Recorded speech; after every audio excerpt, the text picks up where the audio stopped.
Warning, this podcast contains blasphemy, heresy, and profanity. Proceed at your own risk. Don't say no prayers for me, 'cause I'm exactly where I want to be.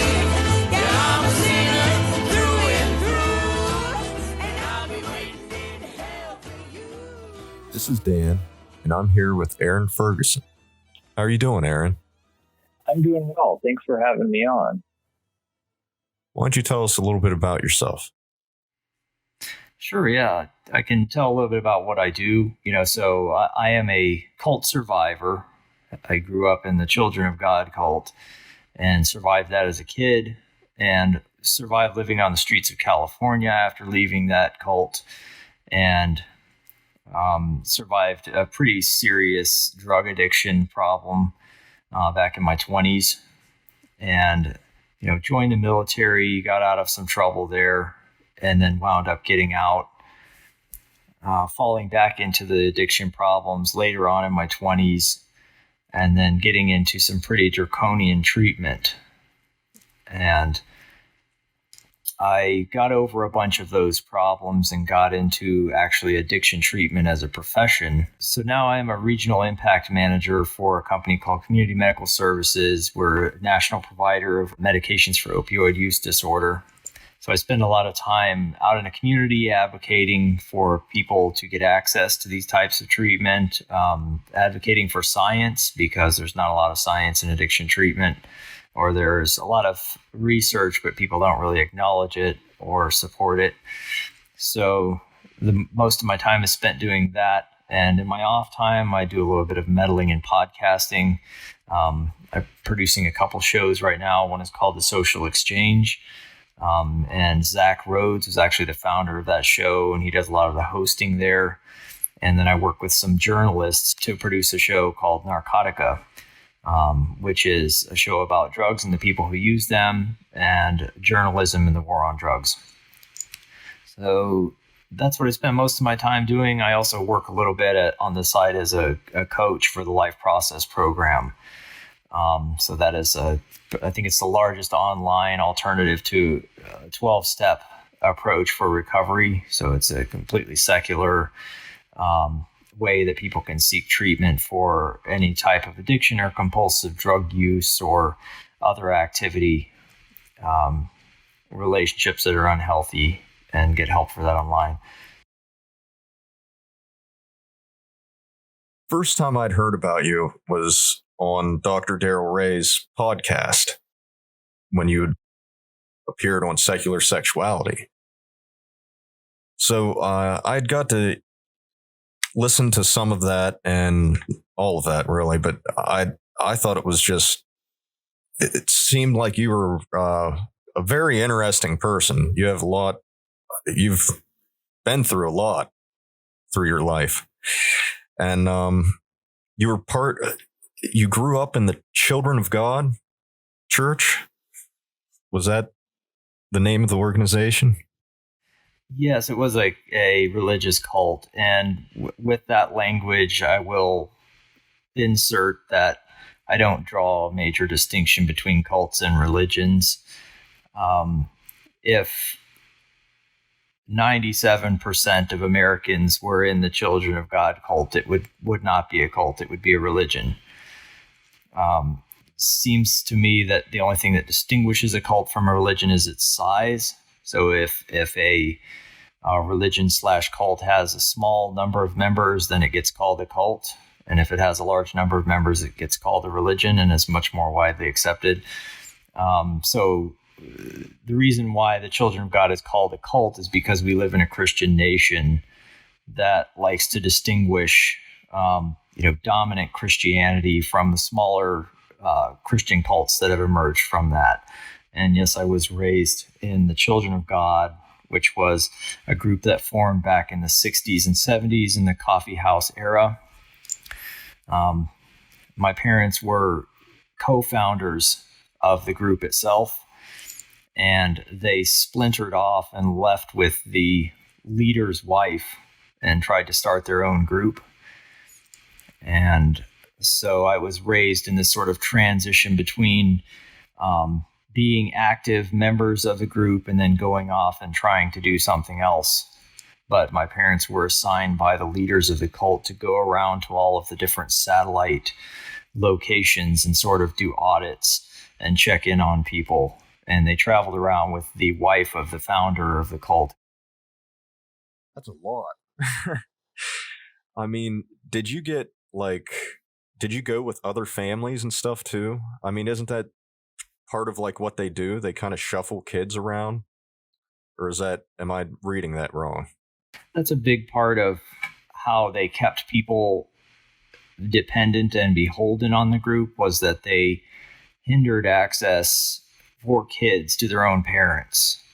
So someone in the leadership position was smart enough to realize that if families became close enough, that they would be more likely to leave. And so not only did they use fear of eternal punishment and being under attack from Satan because of a lack of protection from God as a way of keeping people in the group, but they also shuffled kids around to different communes and to different people to basically raise and take care of them. So children had minimized contact with their own maternal parents.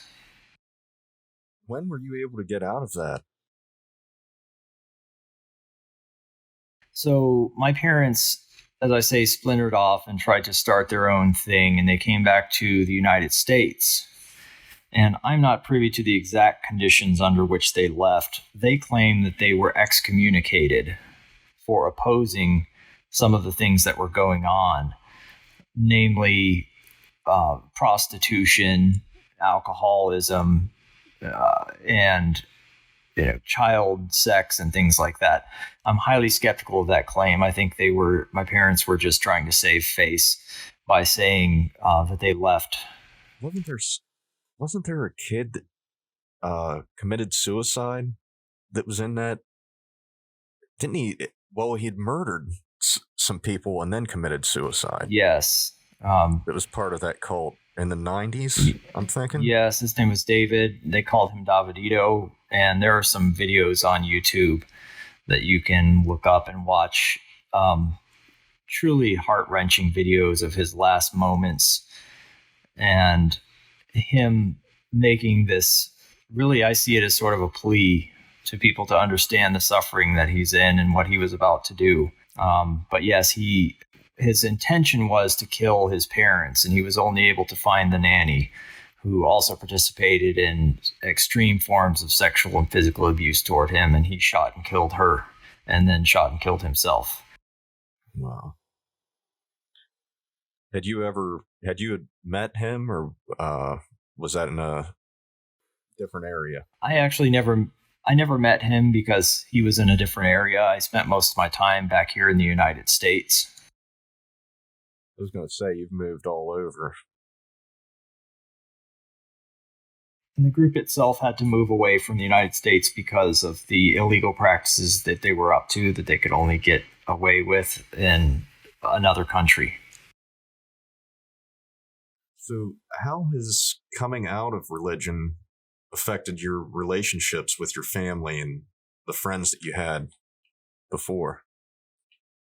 Well, I'm really close to my siblings. So I have 11 siblings. I have 9 sisters and 2 brothers. And there are about 4 or 5 of us that are really close because we were in the first wave of kids that rebelled and took off, tried to make it on our own. I wound up living on the streets of California quite a bit as a kid, about from the time I was 14 until I was about 18. And we really struggled and helped each other out and took care of each other growing up. So we do have this bond as adults, having been through things that most of the other kids that were around us in regular society, as you might call it, did not experience. So I have a good relationship with them, and we've pulled together to make it through a lot of things. So how did you transition to where you're at now after getting out of that cult? I can't imagine that being an easy transition. It was not at all. And I do have a certain type of survivor's guilt at times because so many of the kids who tried to leave these groups, Children of God in particular, many of them did not survive. A lot of kids left and did not have the support of any family members for a very long time and wound up living on the streets, trying to make it hand to mouth, or having an involvement with drugs, succumbing to drug poisoning, committing suicide intentionally. And I'm really lucky to have made it through all of that sort of rebellion and wandering. I look back on it now as absolutely necessary to having brought me to where I am now. But a big part of my survival, I think, was actually joining the military. As ironic as it is, I joined right around the time when a bunch of my friends who I was living on the streets with were getting arrested. And a bunch of people went off to prison. And this was right around the time, looking back in politics and sociology, when the war on drugs was really ramping up back in the 90s. People were being incarcerated at unprecedented rates for possession of drugs. And I didn't come to realize this until much later when I started to study politics and sociology and the war on drugs. But most of my friends, the street family that I gathered around me as a kid, wound up in prison. And I was lucky enough to have dodged the bullet because I joined the military, and having decided that I wanted to be a Navy SEAL. I met someone who was an ex-Navy SEAL while I was living on the streets of Santa Cruz, and he took me under his wing, and I looked up to him, and I decided that I wanted to do that for a living. So I went through this really intense military training. As draconian and stringent as it was, it actually taught me how to operate in society because I had never grown up with any of those skills. How did that affect your mental state, going from a cult into the military, or a cult to being homeless, basically, and then the military? That had to have been strenuous. It was, but I also viewed the military as kind of like my family. I had this complex around looking for somewhere to belong. And I knew it wasn't religion. So the military provided a sort of fraternity, a type of security blanket. And really, I think that that's a big part of why people stay in the military. Some people are just truly patriotic, but people who become lifelong participants with the U.S. military have a sense of fealty and honor and belonging to a certain fraternity. And the Navy SEALs are probably the ultimate fraternity of any military operation in the U.S. And I really wanted to belong to that. I didn't make it through the training. I got kicked out after having showed up late to a couple of evolutions and trying to juggle having a relationship with the woman that I was with at the time. So I was sent back to an aircraft carrier and had plans to go back. Working on that aircraft carrier, I wound my way through the ranks and got approved to go back to SEAL training, and had been physically training the whole time. And my plan was to go through all the way, which there was a good chance I could, because most people try 2 or 3 times as an enlisted person. And there was a point at which my life changed direction during that time. You know, you have these times when something happens and really changes the course of your life permanently. And when we're talking about atheism and skepticism and even Satanism, we're talking about not having this belief that everything happens for a reason. And I don't have that belief, even though I've had times in my life when I know that the tide had turned, and had things gone otherwise, I would be in a completely different place.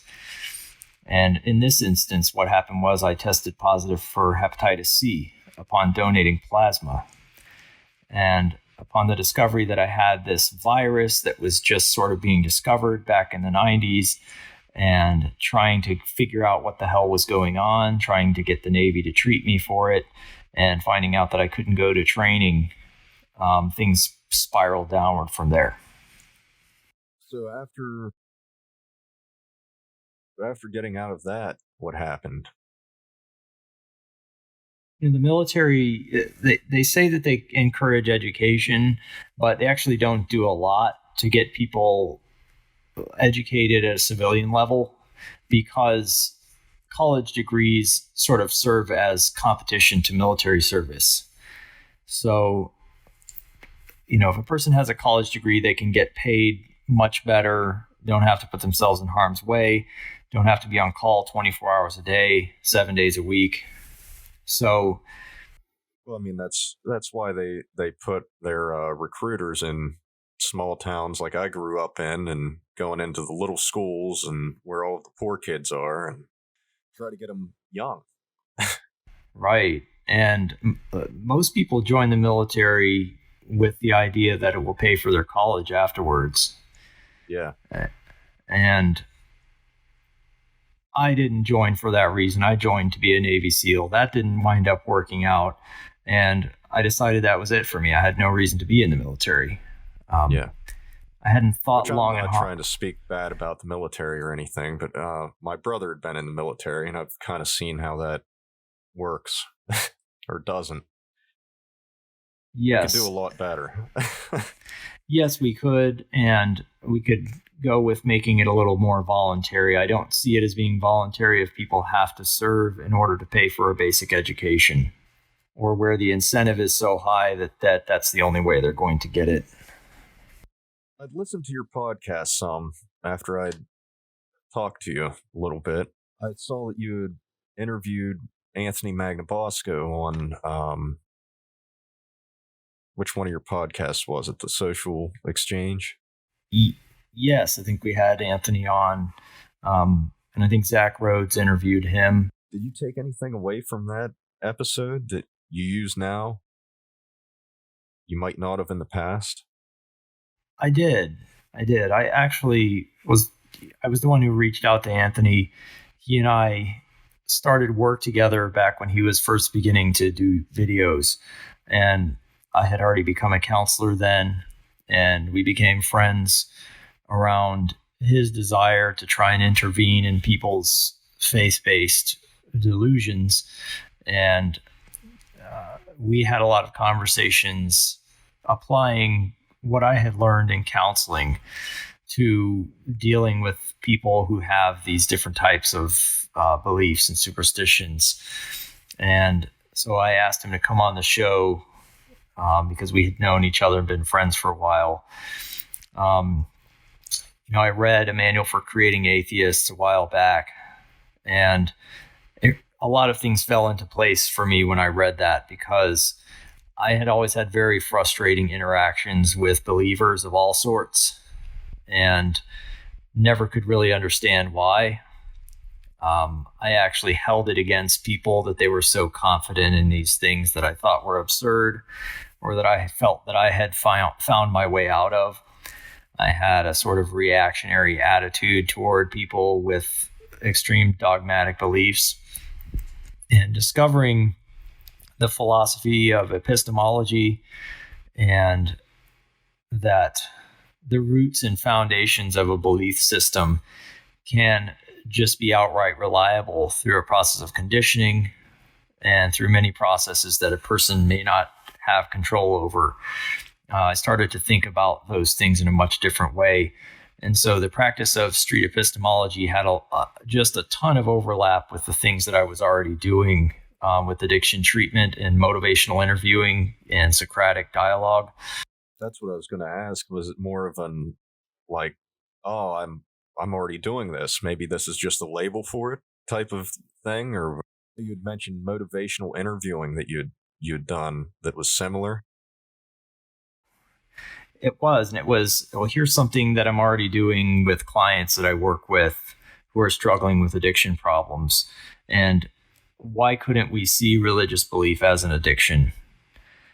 And that's something that I've thought about writing about at some point, because I think there are just a ton of parallels between compulsive engagement with an activity or substance and compulsive religious beliefs. That's insane. I never really thought of it that way. But yeah. And so what I noticed happens is that when a person is tied so deeply with their identity to a belief, any challenge to that is seen as a challenge to personhood, and it's perfectly natural for people to defend themselves if they feel threatened. And I guess that does relate to the drug addict too, that gets defensive over addiction that they have. It makes a lot of sense that if a person believes that something is their best path to happiness, they're going to protect it at all costs. And it doesn't say something about them being a bad person because they happen to pick a certain drug that we as a society frown on. It just means that that's what they believe to be their best path to happiness. And it makes perfect sense that a person would want to protect that. The drug rehabilitation program that you're involved with, how does it differ from the standard 12-step program? I would say that the main difference would be that we are not stepping in and telling people what they need to do or what is going to be best for them. There's this philosophy of harm reduction, which is based on the notion of meeting people where they're at and allowing them to set the goal. And that is something that we as a culture do not do when it comes to drugs. Alcohol, tobacco, and other drugs are treated as if people's brains have been hijacked, and the only way they're going to get straight is for someone to step in and intervene and force them into sobriety. The 12-step movement has a very temperance-based ideology that the only way to deal with an addiction problem is complete abstinence from all mood and mind-altering substances. That is an incredibly arbitrary notion. It's really sort of it's an indefeasible proposition. It's unfalsifiable to say, well, I'm going to abstain from all mood or mind-altering substances because that's something that we all do. We just have certain substances that are accepted by the society we live in and others that aren't. Now, see, that's exactly what I've been thinking about a lot lately, was how, sugar could be a drug, right? Sure, it's just right. It's just a happy accident of history that we're all not sitting around smoking opium and locking people up for drinking alcohol or drinking coffee. That sounds like an incredible program to be involved with. I wish we had something like that around here. I think it would do a world of good. So are you an advocate of marijuana? I definitely would be. I would say that the harms associated with prohibition far outweigh any potential harms from drug use. So what I mean by that is the harms that are perpetrated against primarily people of color, primarily people of low socioeconomic status, for a very long time have far outweighed any of the harms that a person would experience purely from taking a substance. We have a population of prison and jails in the 1970s and 80s that was equal to the population of people that are incarcerated for drug-related offenses alone today. So we have had a drastic increase in ramping up of this war on an inanimate subject, which is drugs, and that has wound up attaching itself to just being a war on people, and particularly people that don't have a lot of resources and people of minority races.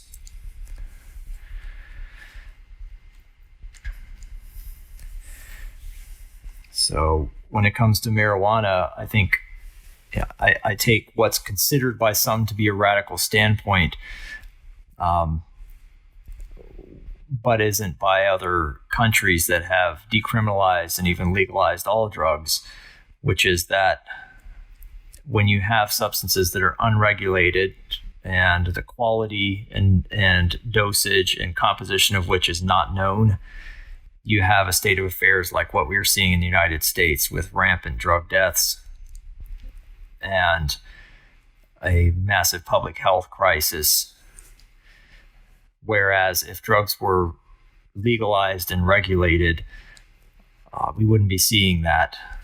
I don't think if they legalized heroin tomorrow that, all Americans would run out and use it. I don't even know very many people who would run out and use it if they legalized it. That's what I don't understand. So what if they did? And so what if they did? They did? Laws are still there. It's not like that means they can go out.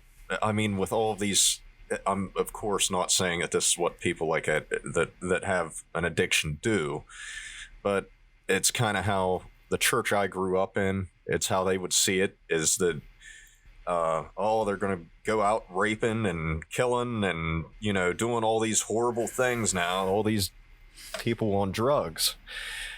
And it's like, no, how does that affect any of that? All you're doing is just making it okay for them to get it. It's not giving them any special allowances like the church gets, Absolutely. And it's absurd on its own. It's just a little bit easier to understand in the context of American history. I don't think that most people are knowledgeable of American history when it comes to drugs. I know that for myself, for many years growing up, I operated under the assumption that drugs were illegal because they were dangerous inherently. I didn't care. So I was able to throw caution to the wind for many years in my teens and early 20s. But if a person truly understands the history of these things, then we start to realize that none of the laws that exist are based in science. None of the regulations banning certain substances are based on research. We have a situation where we had a temperance movement back in the 1800s, where religious organizations took full control of the government and launched a full-out assault on pleasurable activities of all types, be it sex or other types of engagements that people enjoy. And that has continued throughout the last couple of centuries. And it really culminated in the beginning of the war on drugs about 100 years ago, in which the United States has spearheaded the criminalization and incarceration of anybody involved with drugs and has pushed other countries to do the same. So if you don't see it from the historical standpoint and you look at it now, you think, well, drugs are bad and they're the problem with society. And if we can just do away with the drugs, people will all be better off. But we have a very long track record of trying that to no avail. There are far more people dying from substances now than at the beginning of Prohibition. Rates of addiction are far higher than the beginning of Prohibition. And we have increasingly concentrated substances that are being selected for because they're easier to smuggle, such as fentanyl. You have these substances that put people in harm's way in a way that's unprecedented, but the market itself is actually selecting for them because of Prohibition. So it's difficult to understand all those things at first glance when you've grown up with this is your brain and this is your brain on drugs. which I think we've pretty much all grown up with that indoctrination. And I call it indoctrination because it is very similar to religious indoctrination. It is. I mean, that's kind of how it all started to begin with, right? I mean, in a way, with the marijuana making it illegal. It's really, it seems to me to be a belief in the supernatural properties of substances. So it's really kind of a type of animism that persists, where we believe that inanimate objects have the power to do things to us and possess us and take control over our minds in a supernatural way that we can't explain. And that's what people turn to when they see people that will disregard a lot of important things in their life or take extreme risks in the pursuit of a substance. We look at it and throw up our hands and say, well, it's the demon molecule. And on the one hand, you have scientists that are trying to find a reason why addiction is a brain disease and why brains are being hijacked by this substance, causing a person to completely lose control. And on the other hand, you have religious entities like the 12-step movements that are seeing this as a spiritual malady that can only be cured through prayer and fasting and meditation and other types of asceticism. What amazes me is the thing that they had the reefer madness propaganda and stuff that they had spread from the 30s on, and seeing people like my grandfather that he was born in 33, so he got a full dose of all of it right growing up, you know. All of the propaganda against it. And it was really just, I don't even know how to put it into words. Disheartening. It was sad. My grandpa had gotten cancer, and he was afraid to try marijuana because of all the things that they had said about it. And it wasn't just being afraid, it was more or less that he was like not, how do I want to put it? Like they kind of had this straight-laced thing going on where you just didn't do that and you were frowned upon by society if you did. And I think that's kind of what, like, he was kind of scared of that. And it's like, this is a man that worked hard his whole life, worked in the coal mines, was in a union, and had fought for his union and everything too, and helped whenever he could. And was never rich or anything, but he always helped people, and he'd always just, I mean, worked himself. I can't believe it. I just, it's just like people back then, they were just made out of something different. Like they just, like, they just, they're able to do so much. And I get exhausted just out of an 8-hour day. You know what I mean? And here this guy was coming up, working in the coal mine, laying block on the side, had a garden that he planted every year, and had family in West Virginia that was poor that he would help too. And to make that man feel embarrassed or ashamed of doing something that might help him feel better in the last days he had left, that's just beyond disgusting in my mind. I completely agree. It's a testament to how delusional faith-based beliefs can make a person. And it's also a testament to why it's so important to challenge those and try to intervene in the belief systems of people that have these beliefs, because so much of it is subconscious. It's hard to even understand why people feel guilty about taking drugs. It's almost baffling when you're basically dealing with a victimless crime in most instances. The World Health Organization has data showing that 90% of people that take illegal drugs never become addicted to them or never meet the criteria for a disorder. Yet, for most of us, there's this cycle of guilt surrounding it, much similar to the guilt around basic normal sexual activity. And that has to be tied to some type of indoctrination. That has to be tied to centuries of people being told that you're a bad person if you do this. Because there's really no other logical explanation for why people would feel guilty about doing something pleasurable just on the basis of the fact that they enjoyed it, or that it relieved pain and suffering.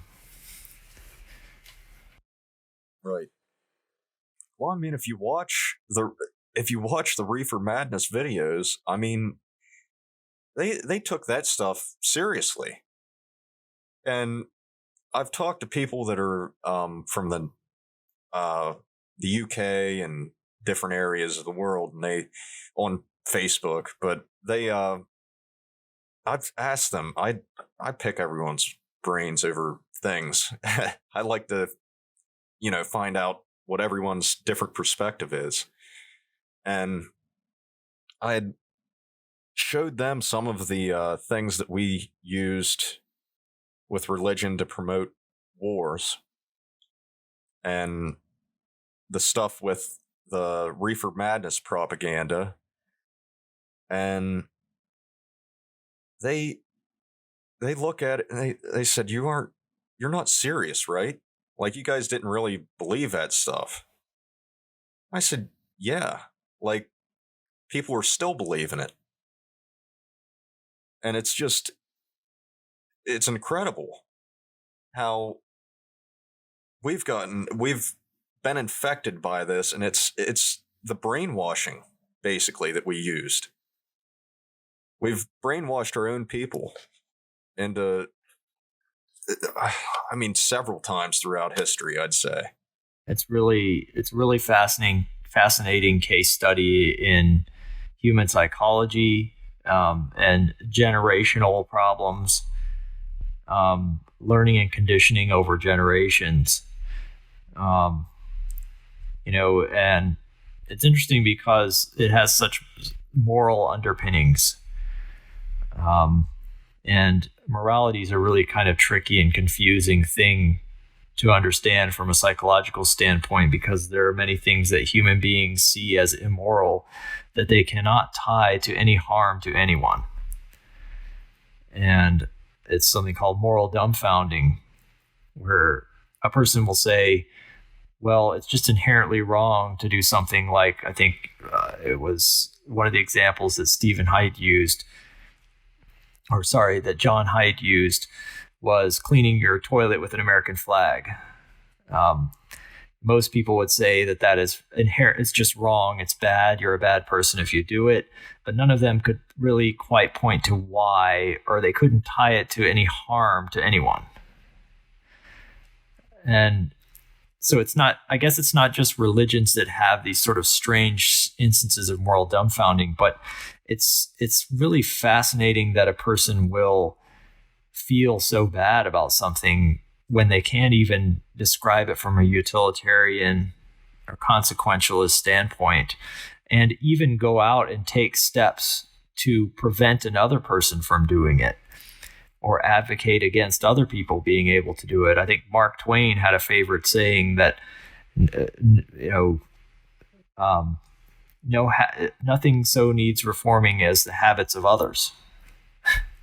And it's like, we have this attitude here in the United States that people who use drugs are basically less than human, and through their own choices don't deserve the same rights as everyone else. And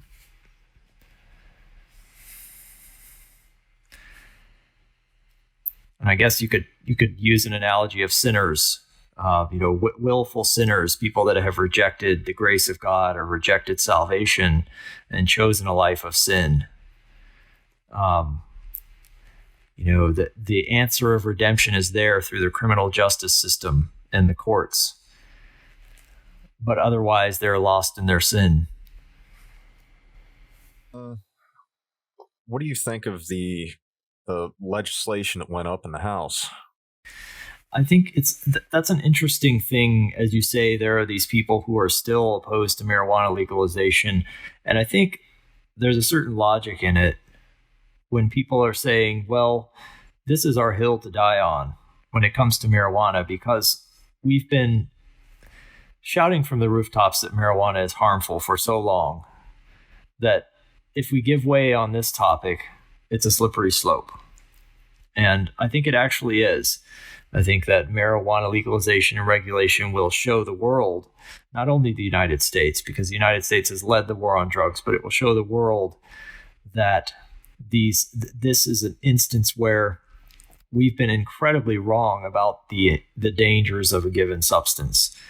We will not have a nation of reprobates because marijuana is now legal, as we've already seen in the states that have legalized it. And so I think many of them, rightly so, think that this is their hill to die on. And on the Republican side, the religious right is certainly opposed to marijuana legalization. I think the only ones who might be in support of it are maybe the more small government types who think that the government shouldn't have any role in our personal decisions. But those, I think, are few and far between, the types that can think critically enough to not have a double standard about that. So having passed the House, I guess, as with everything right now, we have this incredibly polarized political system. I'm skeptical that it will pass the Senate, but it's encouraging to see that at least one party is in support of it, because both political parties have been in support of the war on drugs for a very long time. Both the left and the right have been vociferously outspoken against legalization of any drug of any type. They've both taken a hardball approach to be tough on crime when it comes to drugs. And it's encouraging to see at least one half of the political spectrum thinking a little bit more sensibly about this. And it's the first for the U.S. to actually have a bill legalizing marijuana get this far, I believe. So maybe we're getting closer. Yeah, and I think that, as you say, with people like your father, how much better could people's lives be if they were able to address their pain and just have another option for that? There are so many medications that people take for pain and other conditions that have many more side effects than marijuana does. And I'm not claiming that it's a cure-all. I think the strongest argument for legalization is that the harms of prohibition outweigh any potential risks of legalization. But I also think that it's going to become more and more the case that people turn to these substances later in their years to deal with the aches and pains of old age. I think there was this statistic somewhere that there are now more people past the age of 40 smoking marijuana than under 40. And that was really astounding to hear, because you and I both grew up with this, well, if you bring that in my house, you're going to be in big trouble, It's such a fascinating paradigm shift. Yeah, it's amazing. My mom's changed her view on all that, actually. And she was really strict about it and bought into the war on drugs and all that growing up. I don't know. It's progress. It's actually quite encouraging. Yes, I think it's encouraging to see that people can change their minds. Human beings do that at a very slow rate, and many cases it takes decades. But my guess is that the church will turn around and claim that they supported decriminalization and ending mass incarceration, just like they claim that they're responsible for the abolition of slavery, and fighting for women's rights to vote. That's one of the most laughable things about the church, is that it likes to turn around and take credit for things it had very little or nothing to do with, or things that it cultivated or opposed for centuries, that it's all of a sudden responsible for. We preach about how to beat your slaves, but just don't own right. them. What we really meant was don't own them. Right, and then turn around and say, well, the church was responsible for the abolition of slavery. It's my guess is that they'll do the same thing with mass incarceration and the legalization of drugs. Yeah.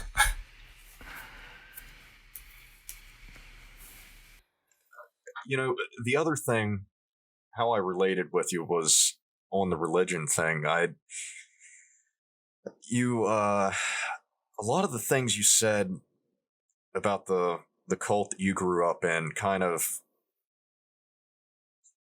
it kind of just, it struck me as familiar, I guess, with the religion that I grew up in. And I grew up in an independent Baptist church in a small town. And you had mentioned, did you say that the Children of God had visited Joel Osteen? My parents were involved with Joel Osteen. I don't know that any other people from the cult were directly involved with him, but my parents were involved with him. We actually lived at his church in Houston when my family first moved back to the United States for good. We settled down in Houston and lived in a mobile home in the parking lot of Joel Osteen's church before he moved into the Summit. When he was at a smaller location, we lived in the parking lot of his church. Before it was mega. Before it was mega, it was just becoming. It was a large church at that time, but it wasn't to the level that it is now. It's like Walmart before Super Walmart. Right. And we're camped out in the parking lot. My parents had a propensity for feeding off of churches. Yeah. Because they couldn't do what they were doing in Europe, which was singing on the streets for money. And so they started to travel around to churches, and Joel Osteen's church was one that we stood up and sang at. My whole family, that was one of the things that the Children of God did a lot, was they would put on musical performances, in public, in the general public, and at churches, and then use that as a platform, the entertainment as a platform to proselytize and gain members for the group. And what struck me so strange was that kind of that type of the Joel Osteen, Billy Graham group of, or the preachers that are out there and everything are kind of, our church kind of swarmed to that kind of thing.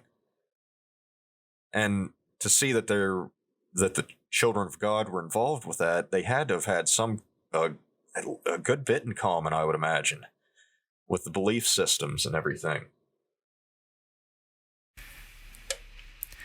They did, and I think the mega church pastors have been a lot more smart about it. Their lawlessness, or whatever you want to call it, has been a lot more under the radar. They don't pay taxes. They're making a tremendous amount of money, but they're not engaging in illegal activities such that they're going to be driven out of the country. Whereas the Children of God were engaged with a bunch of things that were just not going to be allowed by law in the United States. And they sort of hung themselves through that. But, I think the mega pastors were actually a lot more cunning.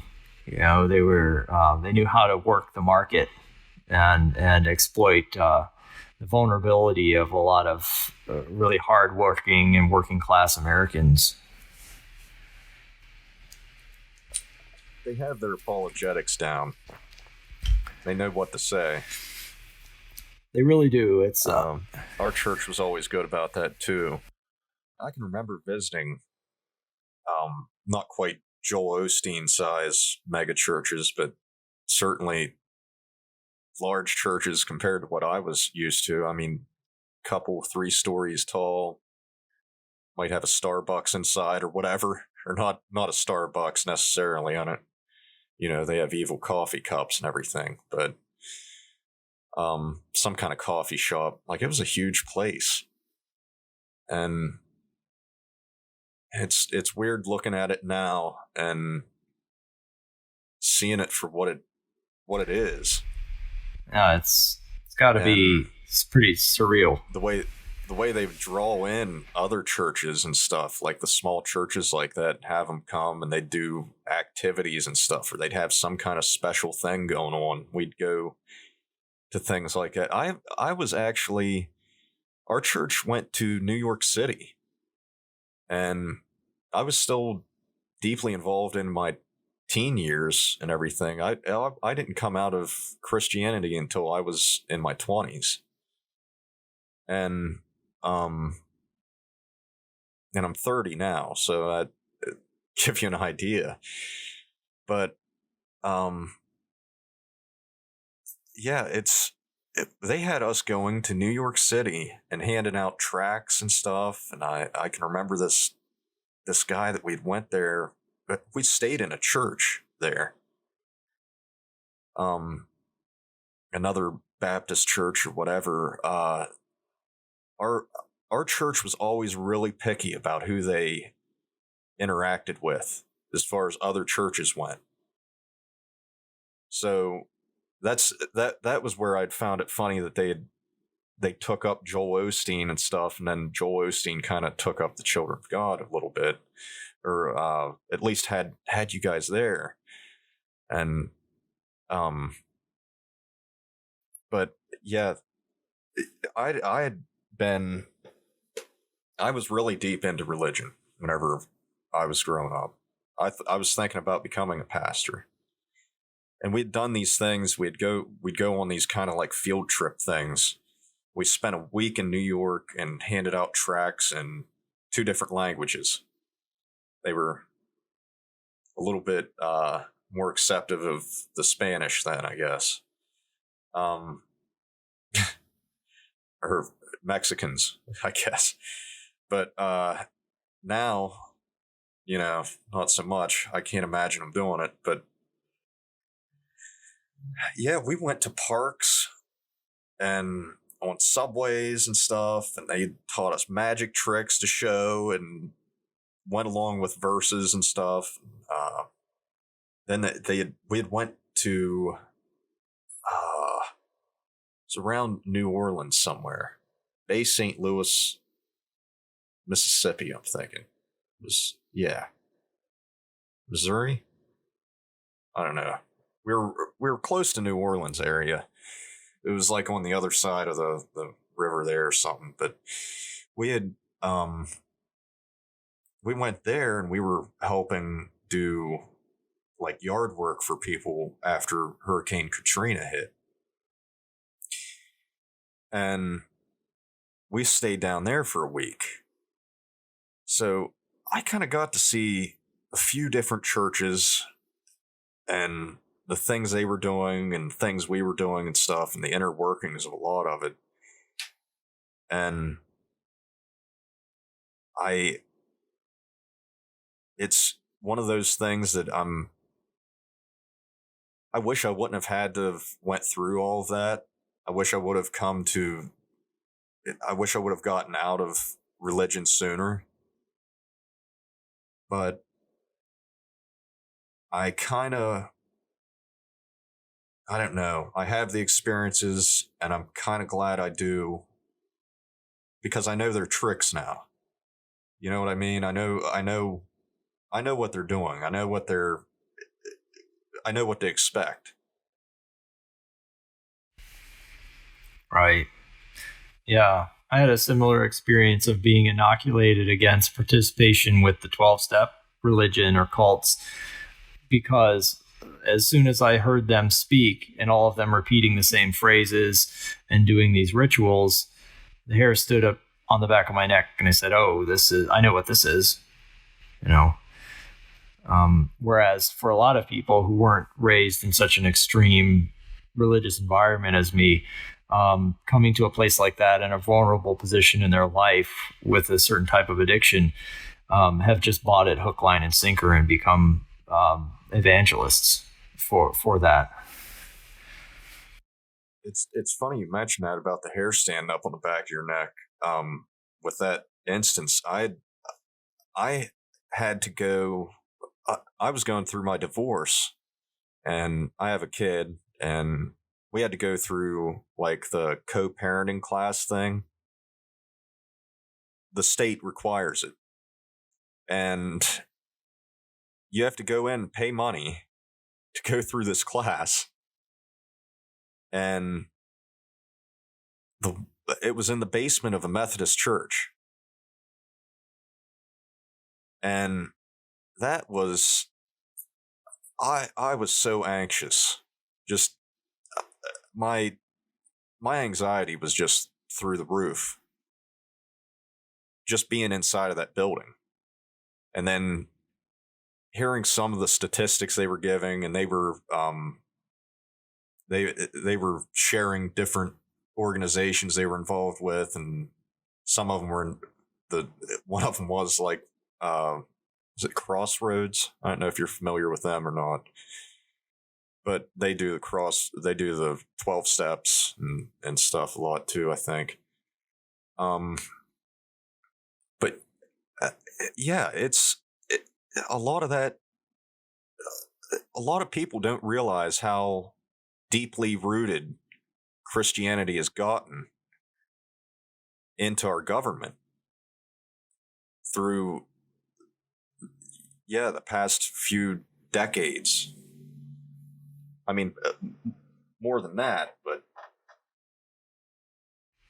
That's why when I hear people who say things like, "Well, just let people believe what they want," or I've even heard secular types say, "Well, the new atheist movement just fizzled out," or "What's the point in these people being out shouting from the rooftops?"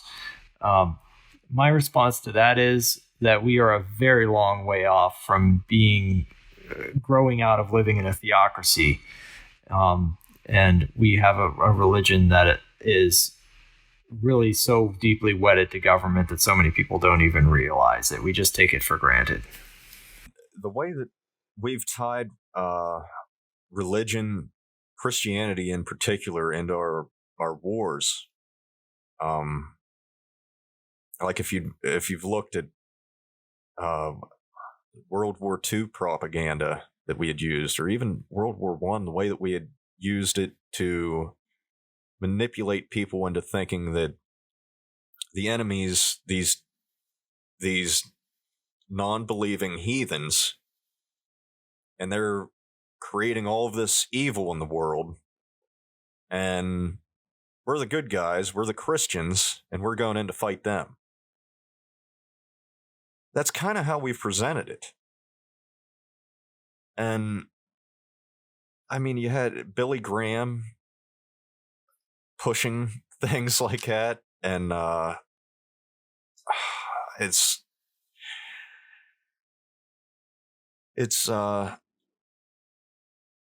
depressing to see that all of that has repeated itself throughout history. How many times in different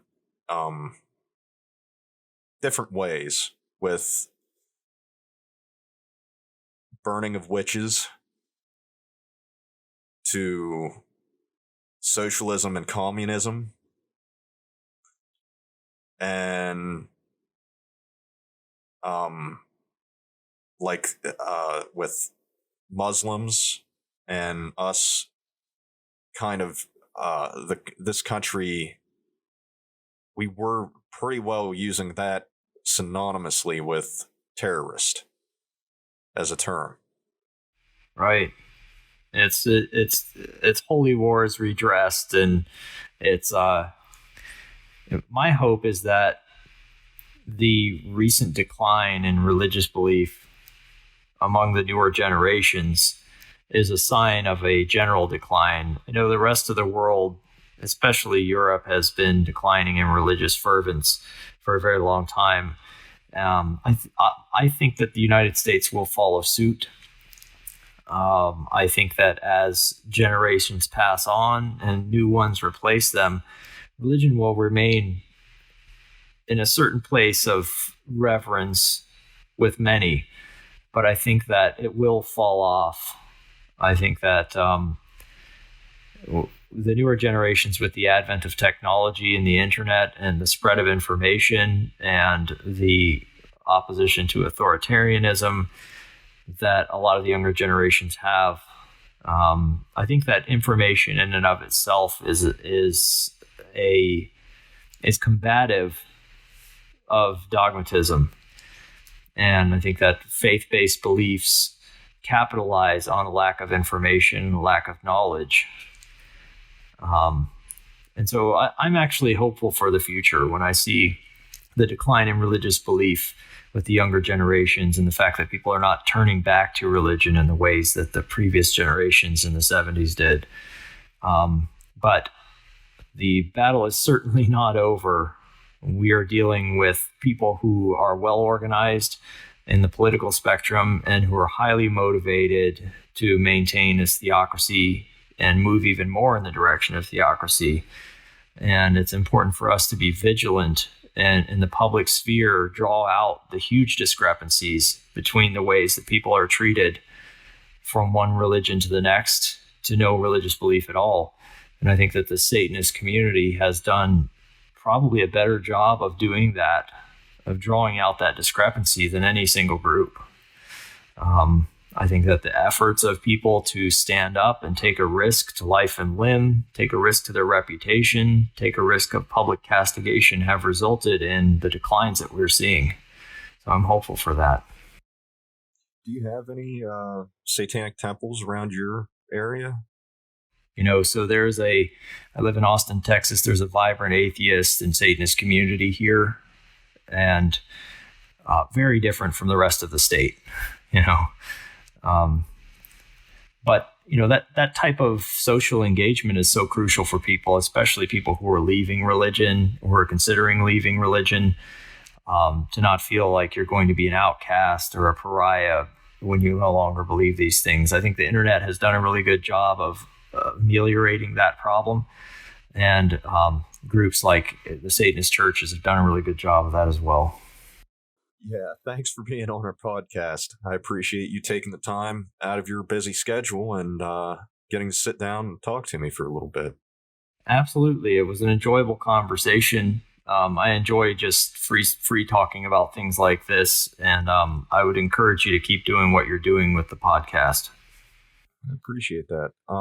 Before you go, is there any legislation to be paying attention to?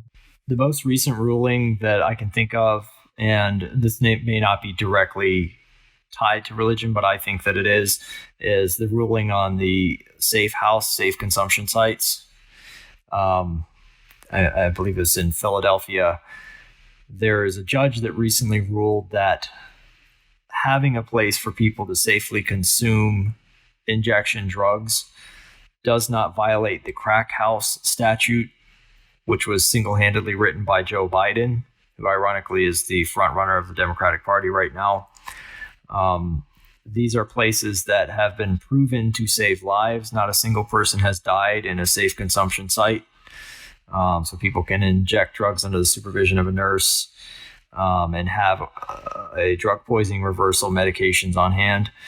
That's something that's going to be winding its way through the courts. And you will see the same tone of the prohibitionists and the temperance doctrine folks opposing it, and the people who are challenging that and arguing from a standpoint of human rights being in support of it. So that's something to pay attention to in the coming months and years. Support the Freedom from Religion Foundation. They're doing a lot of really great work in helping people to leave religion. And on the addiction side of things, I would say go out and volunteer at your local needle exchange. Most places have them. They may not be technically legal, but the cops tend to look the other way because they'd rather be poked by a clean needle than a dirty one.